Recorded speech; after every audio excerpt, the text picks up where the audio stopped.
ஒரு vegetarian easy recipe தான். 1 teaspoon மல்லி, டீஸ்பூன் ட்ரை டேக், 1 கப் கோகோனட், மிளகு பொடி எடுத்துடலாம். தேவையான தண்ணி, டர்மரிக், சால்ட். 5 விசில் வேகட்டு. 4 to 5 விசில் விட்டாச்சு. புளி ஊற வச்சுருக்கேன். நம்ம தக்காளி வெங்காயம் எதுவுமே சேர்க்க போகிறதில்ல.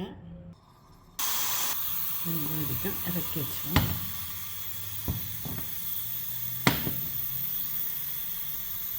இது வாங்கியிருக்கேன், நீங்களும் வாங்கி பாருங்கள். இறுக்கி பிடிச்சி பாருங்கள். பிடிச்சி பார்த்துட்டு அங்கே மசாலா நல்லா கொதித்து அந்த பயரில் அந்த டேஸ்ட், அந்த புளிப்பு, எரிப்பு, அந்த மல்லி, ஜீரகம், அந்த மசாலா வாசனை பூரா அதில் இறங்கணும். அதுக்கு ஒரு 7 நிமிஷமாவது கொதிக்கணும். எண்ணெய் ஊற்ற நீங்கள் தேங்காய் எண்ணெய் ஊற்றினா கொஞ்சம் வாசனையாக இருக்கும், உடம்புக்கு நல்லது. 2 பல் பூண்டு நச்சு வச்சுருக்கோம். ஸ்லோவில் வச்சு குக் பண்ணுங்கள். பூண்டு கரிஞ்சிடக்கூடாது. கரிஞ்ச அந்த ஸ்மெல் வராது கறியில். கூட நான் இத்தனோண்டு ஜீரகம் போட,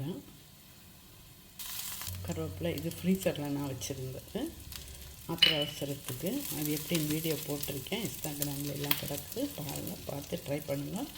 1 வருஷம் ஆனாலும் உங்கள் வீட்டில் கருவேப்பிலை இருக்கும். பல ஃப்ரெஷ்ஷான வாசனையிலே இருக்கும். உங்களுக்கே மாற்றிட்டு தாளிப்பு போட்டேன். அவ்வளோதான், முடிஞ்சு. எம்மி அண்ட் டேஸ்டி பயர் வச்சு அழகான ஒரு கறி. ஐபீன், பிளாக் ஐபீன். ட்ரை பண்ணி பாருங்கள், செம்மையாக இருக்கும். வெங்காயம், தக்காளி எதுவுமே வதக்காண்டா டக்குன்னு வேலையும் முடிஞ்சிடும். குக்கரில் வச்சு 5 விசிலோ 4 விசிலோ போட்டு வச்சா போதும். நம்ம வாங்க பயருடைய தன்மையை பொறுத்து. ட்ரை பண்ணிவிட்டு ஷேர் பண்ணி சப்ஸ்கிரைப் பண்ணி இன்ஸ்டாகிராம்லேயும் ஃபேஸ்புக்லேயும் ஃபாலோ பண்ணுங்கள். Have a good day to all.